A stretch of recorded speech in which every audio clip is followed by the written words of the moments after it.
So, you just started using LinkedIn Premium. Now what? Well, on your premium company page, you noticed around 7.5 times more page engagement and 5 times more page views. Well done. And now, new clients are messaging you. All because you're using LinkedIn Premium, which helps you get the business growth you want. Think big, small business. Think big. Start your free trial at linkedin.com/premium small business. That's linkedin.com/premium small business. The First Lady of New York Radio, Joan Hamburg. Entertaining and informative. Talk Radio 77 WABC. Welcome, everyone. A while ago, I watched the work of a mentalist, a mind reader, Ossie Wind, and it was the most stunning performance.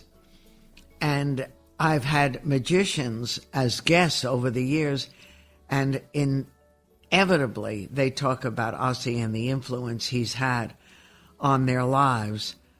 So I was excited when I heard that he's bringing his show, The Inner Circle, and actually David Blaine is going to be producing, and this is a big deal. He's never done this, and he's producing Ossie Wind's Inner Circle at the gym at Judson, 243 Thompson Street. So, and Ossie is an Israeli. I mean, a lot of people are curious if actors, singers, dancers, they start when they're little kids and it's like God-given talents. But I'm curious, what's the route for a mentalist? How does one become this? Is this a gift from when you were a child or what? So I don't know if I can say it's a gift because I worked my ass to get to where I am. So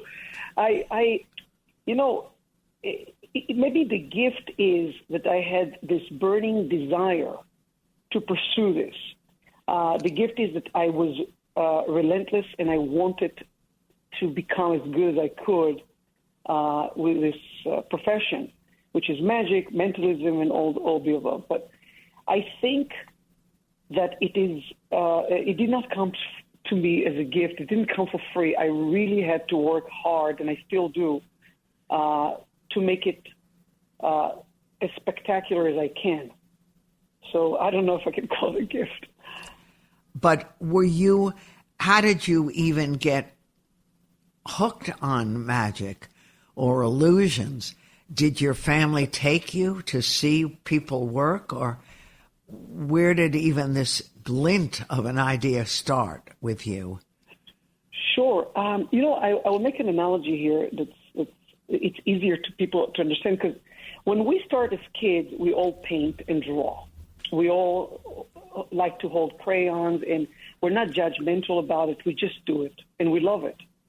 And somewhere along the lines, you start to think, you know what, I'm not good at it. And you start believing that you suck at it. And then you say, okay, I will never, touch another pencil or crayon in my life because I'm not good at it. And then you abandon it.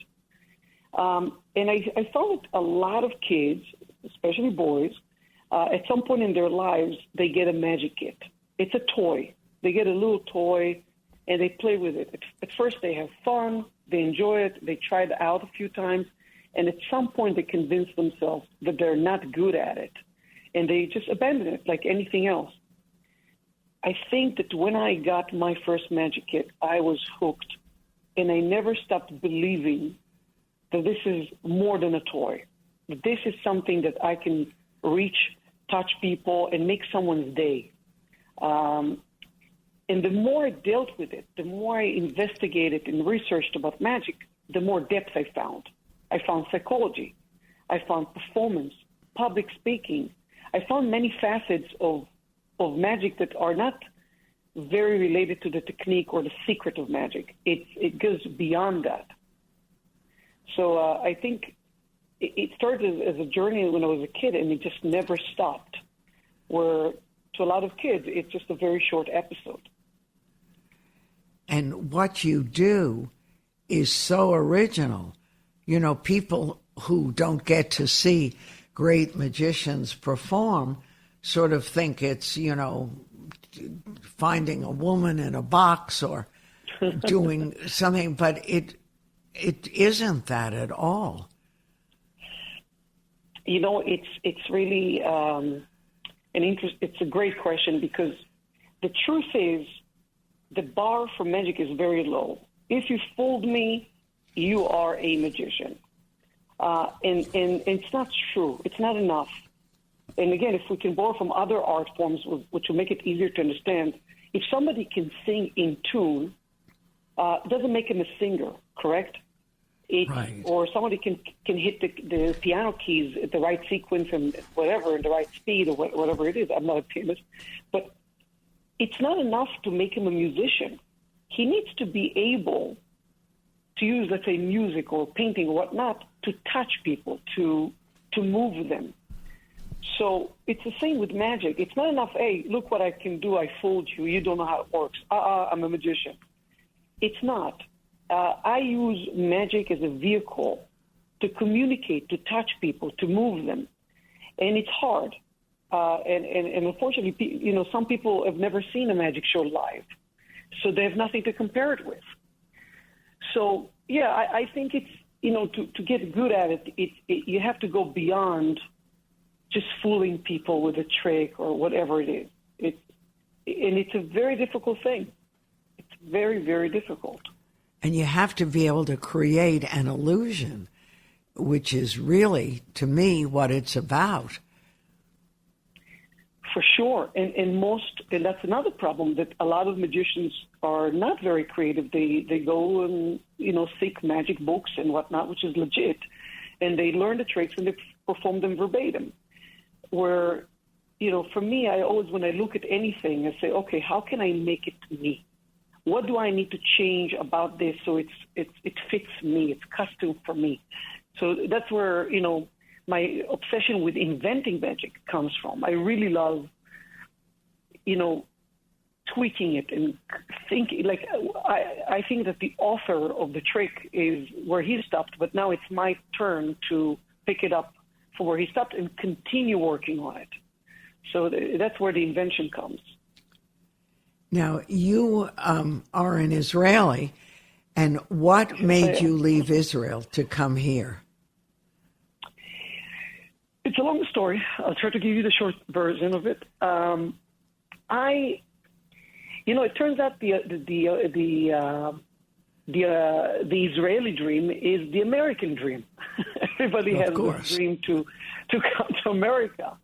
And, I talk in the show about my obsession with New York and how when I first came here, I walked down the streets of New York and I felt as if I stepped into a movie set. I recognized so much, more than I could ever imagine. I recognized things from sitcoms, from movies, and it felt majestic. Israel is wonderful. It's beautiful. It's I feel like everybody should go and visit. It's wonderful. But for me, as a magician, the opportunities to pursue my career, to do magic, to meet my mentors was tremendous in the States. And it just opened so many doors that I said, I have to stay here. And again, in the show, I talk about the fact that, when I came here, I had nothing. I had $100, maybe. So, and Did you have fans here? Fans or family, you mean? Fans, people, who were following you. No, when I moved here, I was 21. Nobody knew who I was. I literally started at the very, very, very bottom. I did birthday parties. I did whatever I could get. I mean, the first thing I did was I went to the streets. I went to Washington Square with a deck of cards, and I performed to strangers on the street, and I barely spoke English, and I tried to earn a dime. It was, and it's funny, the struggle was a lot of fun. I remember that it never felt like a struggle, but, looking back, I say, how did I not go, insane? Because I had to start from zero. It's language barrier. It was a culture barrier. Everything was against me. And and I loved it. I loved the struggle so much. It made me grow very quickly. And who discovered you? I think it's a bunch of anecdotes, and each of them was pivotal and important for my career. Like the first thing I did, there's a show in New York called Monday Night Magic. It's an off-Broadway show, and that's where I started. And here's something interesting about the magic community. I can fly to Bangkok and by myself, and I'll put on Facebook, hey, I'm here in town. If there are any magicians who want to hang out, within an hour, I've had 22 magicians show up, and we went to a restaurant, and we spoke about magic and whatnot, and it seems as if we've known each other for years. Like the brotherhood of the magic community is unbelievable. So I think that's what happened when I came to New York. I made lots and lots of friends quickly because I met lots of people who were fascinated and passionate about magic. And it immediately, I was in a community, and it was a wonderful thing. So I would say Monday Night Magic was the first kind of community, a place where I could perform and grow.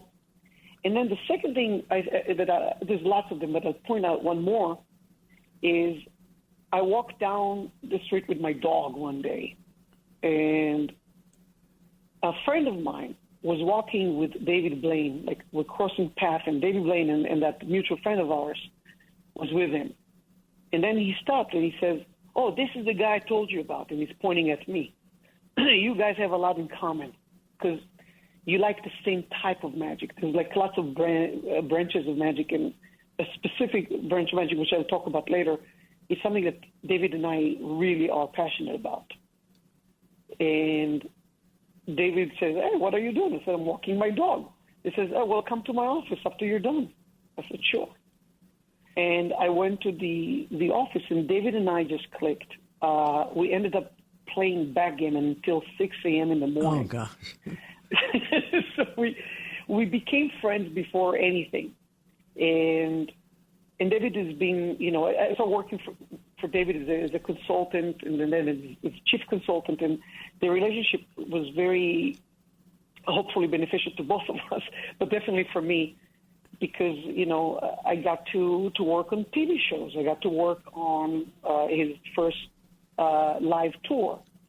And I was exposed to a lot of great, entertainment that I was not exposed to before. So I will point those two things. There's a lot of others, but those two things are pivotal and important in my career when I came to America. But you also love to tell stories. I'm a Jew. Yeah, you're an Israeli, I was going to say. Israeli who didn't have a story. Yes, stories are important. Here's the thing about magic, which is a lot of people might not know. I can't do magic. No one can do magic. So what I really do is I try to get people as close as possible to what seems like magic. And then I ask you, the audience, to take the final step to complete the illusion. So in other words, if you don't have a great imagination, if you don't have the willingness to see something spectacular, something magical, it's not going to happen. So you are the co-author of any trick I do. And that's part of what I love about magic, is that it really is a relationship between me and the audience, and we need both of us to create, what you would call magic or whatever it is. So that's something I really love. Now, actors will, even very successful ones, take classes, courses, study, workshops. Is that the same with people who are in the illusion world or the magic world? Sure. Yes, of course. As a matter of fact, in my current show, it's called Inner Circle, and it's called Inner Circle for a reason. It took me a long time to understand what the name of this show is, and then when it hit me, it was, of course that's the name. Because I am not working alone, because I stand on giants, on the shoulders of giants, and I had many, many mentors. So one thing that I really love to do is to paint. And during the pandemic, I had a lot of free time. So what did I do? I started painting all of my mentors. I made portraits of my mentors. You know, people like Ricky Jay, Houdini, Blaine, of course, and then the less famous ones, Cardini, Juan Tamariz, who's a household name in Spain. So these people have mentored me directly and indirectly. So, you know, I would fly to Spain to spend a week with the maestro, Juan Tamariz, who is one of the greatest living magicians, in my opinion, and in many people's opinion. And yes, I mean, we will sit down and you will say, you know, you should do this. Maybe you could, like, definitely mentorship is a big part of my progression in magic. And I owe them a lot. Well, you're doing great, and I urge everyone to go see Ossie Wynn's Inner Circle. It's presented by one of the greats, too, David Blaine, at the gym at Judson through December 31st. And it's really extraordinary. Congratulations to you, Ossie. Well, thank you so much. We'll talk again, I hope. I All hope the so. best. I'm Joan Hamburg, and you're listening to WABC. More after this.